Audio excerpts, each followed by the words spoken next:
I salute all the viewers.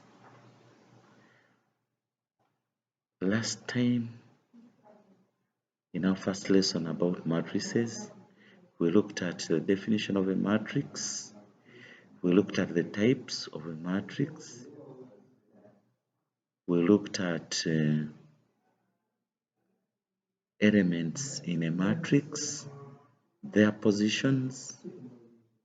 We also looked at the rows and the columns of a matrix. And lastly, we looked at the order of a matrix. In today's lesson, we shall be putting into practice what we studied last time. So our concern today is looking at the operations in matrices. First, we shall look at addition and subtraction of matrices. For matrices to be added or subtracted, they must be of the same order. If a matrix is a 2 by 2, then it cannot be added to a matrix of 2 by 3. It can only be added to a matrix of 2 by 2, same order. The emphasis here is same order. So we have an example there, but when you begin adding or subtracting, you look at corresponding positions.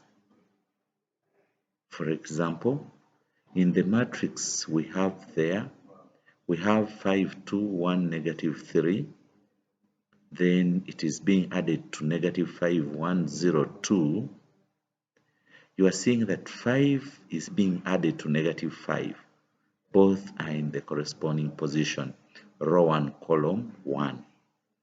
2 is added to 1 because they are both in the position row 1, column 2.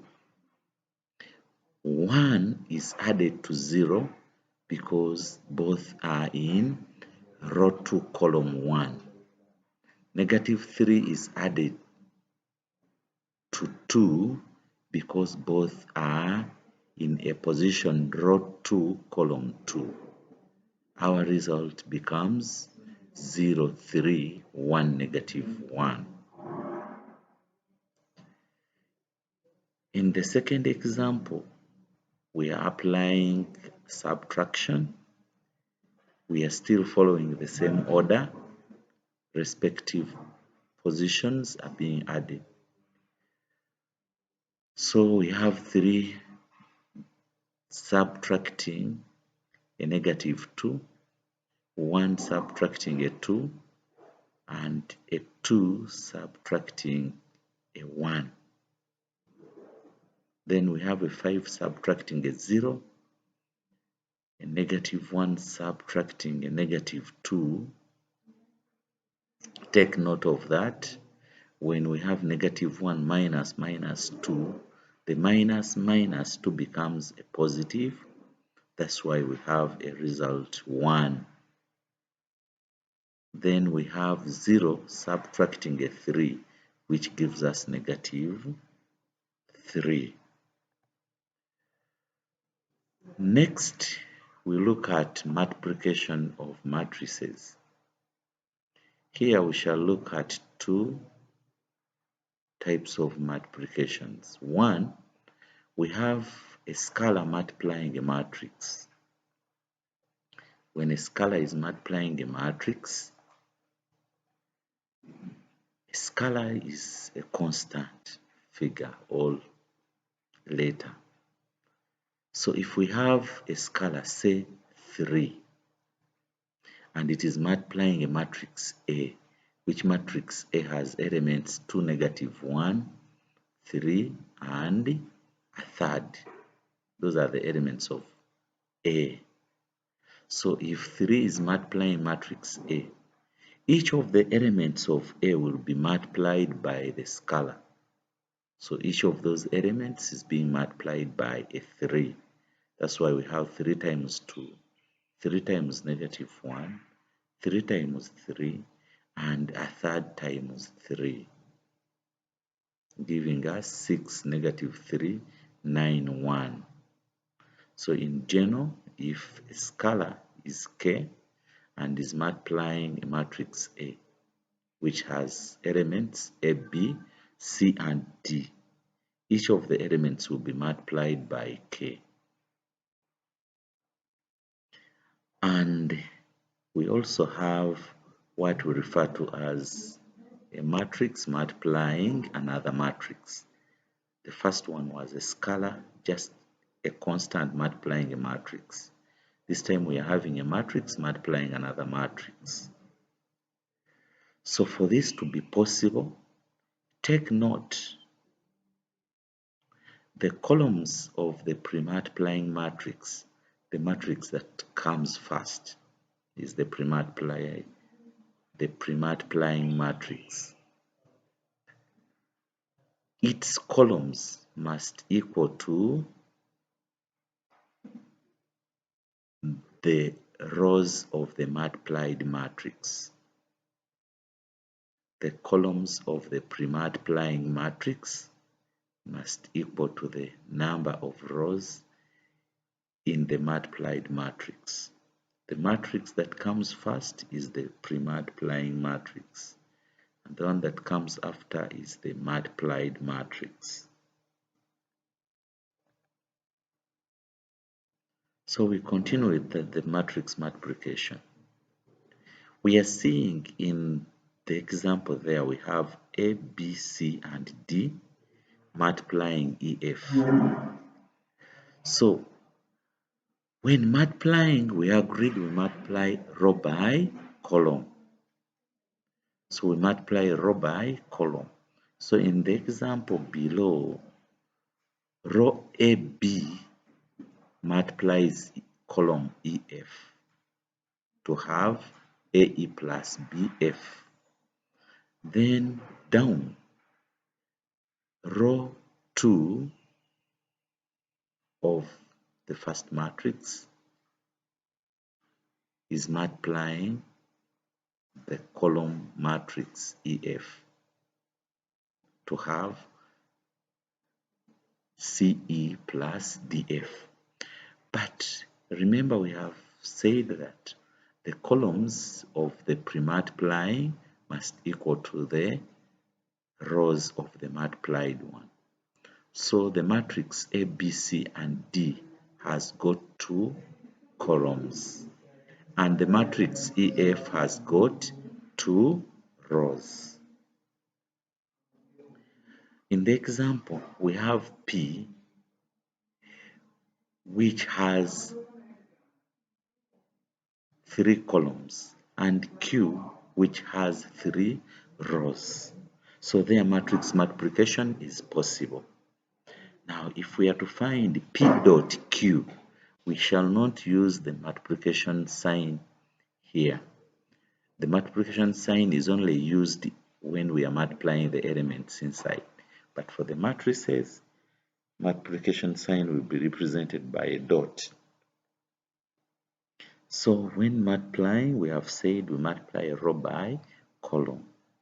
So we have that matrix which is -2, -1, 0, 3, 5, 2, multiplying Q, which is -1, 3, 2, 1, 0, 2. So we shall take the first row of matrix P multiplying column 1 of matrix Q. That's what we have, -2 times -1 plus -1 times 2 plus 0 times 0. Then still row 1 will multiply column 2 of Q, which is -2, 3, -1 times 1 plus 0 times 2. Then we come to the second row of P, which is multiplying column 1 of Q. We shall have 3 times negative 1 plus 5 times 2 plus 2 times 0. Then row 2 still of P will multiply column 2 of Q to have 3 times 3 plus 5 times 1 plus 2 times 2, giving us 0, negative 7, 7, 18. Note, if a matrix, the pre-multiplying matrix, is of order A by B and the multiplied is of order B by C, you notice that the columns of the first matrix is equal to the rows of the second matrix. So the product AB will have order A by C. So that takes us to the next subtopic, which is adjunct of a matrix. We are given matrix A and matrix B, and we are required to find BA. But on multiplying BA, we see that we get a result which is 17, 0, 0, 17. So the elements in the leading diagonal are the same. Therefore, such a matrix is referred to as an identity matrix. You remember in lesson 1 we said an identity matrix is a matrix with the same element in the leading diagonal and the rest of the members are zeros.